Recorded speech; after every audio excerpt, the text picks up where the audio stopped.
Okay, good morning mga kadogo. Ito na yung time na pinakamalungkot sa part ko. Alam naman natin, paborito ko to talaga. Ano?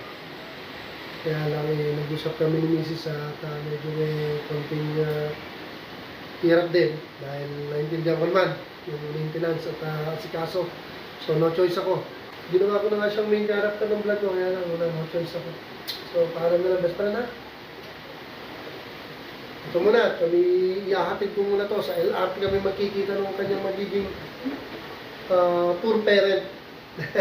Pinili ko naman na maayos yung makakabili. Honestly, sabi ko sa inyo, hindi ko na binibenta ito. Kaya naramdaman ko talaga na maayos at aalaga ang maigi ito. Okay? So, tingin ka ng blue eyes. Okay, muna ka dogo, ha? Babay na, dogo. Ayan na, mag-init na. Init na, init na.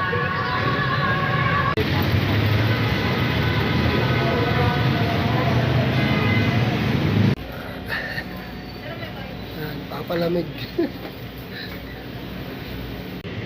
Kawawa naman, tinapat ko sa aircon. Habang hinihintay ko yung tropa. Ito, patawid na si tropa. Waiting kami ng alaga ko. Ayun ang aking kamita. Naiinitan lang. Naglalaway ka. Dito na lang, no? Kaya ito ba wala din? Ay, ganun ba? Ayun na mga kadogo. Nabenta ko na si Dogo. Pinakasad na part yun. Ay, nako. Ay, nako. Sige na mga kadogo. Sige na. Thank you for watching.